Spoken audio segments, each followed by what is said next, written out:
시간입니다. 오늘 경강은 특신급 십계문 4조 의복을 빛나게 꾸미지 말며 주제로 김영전 정토가 합니다.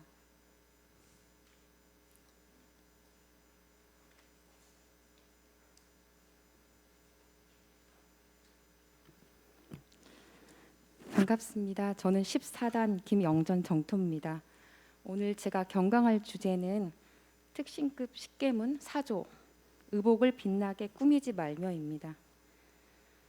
수행편에 보시면 특신급은 우리의 교리와 법규를 대강 이해하고 모든 사업이나 생각이나 신앙이나 정성이 다른 세상으로 흐르지 않는 사람의 급이라고 설명해 주셨습니다.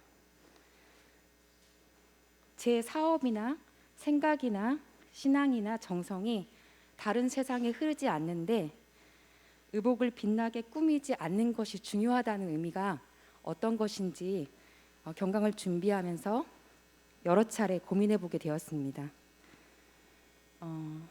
예전에 선지님께서 교단 초기에 예전에는 그 안경이 굉장히 그 사치품에 해당이 되었답니다.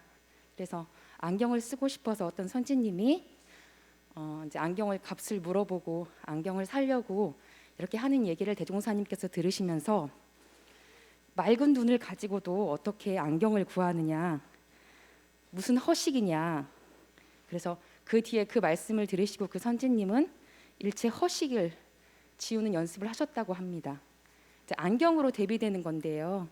이 의복이 몸을 꾸미는 것들이 실제로는 내 생각이나 신앙이나 정성을 다른 쪽에 흐르게 하는 문제가 될 수 있음을 확인을 하면서 그러지 않도록 경계를 하신 그 십계명 특신급의 계문 중에 하나라고 생각합니다. 의복은 실제로 기능이 3가지 기능이 있는데요. 첫 번째는 몸의 신체를 보호하는 기능이 있죠. 덥고 추울 때 하고요. 두 번째는 이제 품위를 가지는 기능이 있습니다. 제복의 의미인데요. 병원에서 의사가 가운을 입고 군인이 제복을 입는 그런 걸 얘기합니다. 세 번째, 흔히들 우리가 알고 있는 기능은 자아의 주체적인 표현이라고 합니다. 이 말은 이제 말이 어렵지만 다시 돌려 말하면 내가 저 사람과 다르고 나의 사고나 가치를 표현할 수 있는, 나를 표현하는 수단이라고 생각을 하는 거죠. 나는 화려한 옷든 어떤 디자이너의 옷, 어떤 브랜드의 옷, 저는 이제 상체가 좀 통통해서 딱 맞는 상체 옷을 즐겨 입는 사람, 이렇게 스스로를 표현하는 건데, 이것이 확대가 되면 생각이 사치나 허영으로 흘러서 실제는 중도를 못 잡고 공부심이 흐려지는 그런 문제가 있기 때문에 이 특신급 계문을 주신 게 아닌가 싶습니다.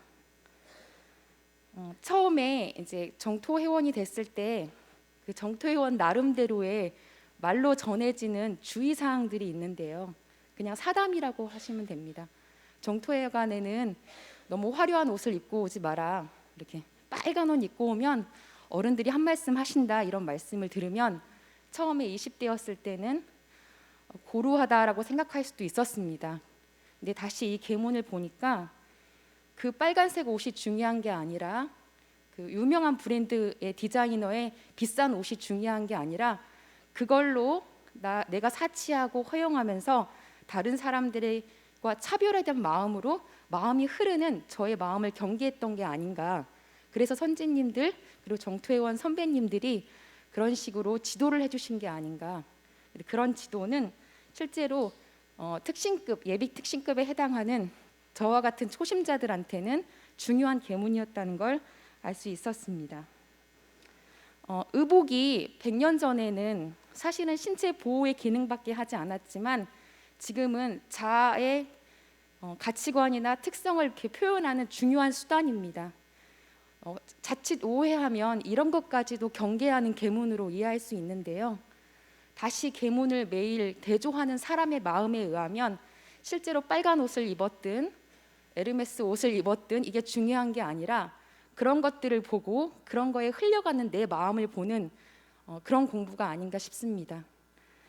대산종사님 법어에 의하면 특신급은 대각의 뿌리가 박히고 결실의 꽃이 처음 피는 시기라고 합니다. 그리고 특신급에서 잘하면 다른 법위를 넘어서서 열애까지도 갈 수 있다고 할 정도로 이 특신급이 실제로 대각에 이르는 가장 큰 뿌리여서 뿌리가 제대로 박히지 않으면 나중에 이제 겉으로 보이는 법위는 올라갈 수 있으나 마음이 흔들릴 수 있다고 경계하신 바 있습니다. 오늘도 예비 특신급인 저는 의복을 빛나게 꾸미지 않기 위해 노력할 거고요.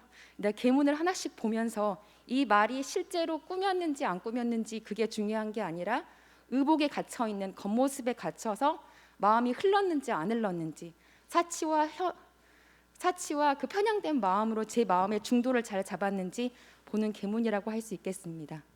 경청해 주셔서 감사합니다.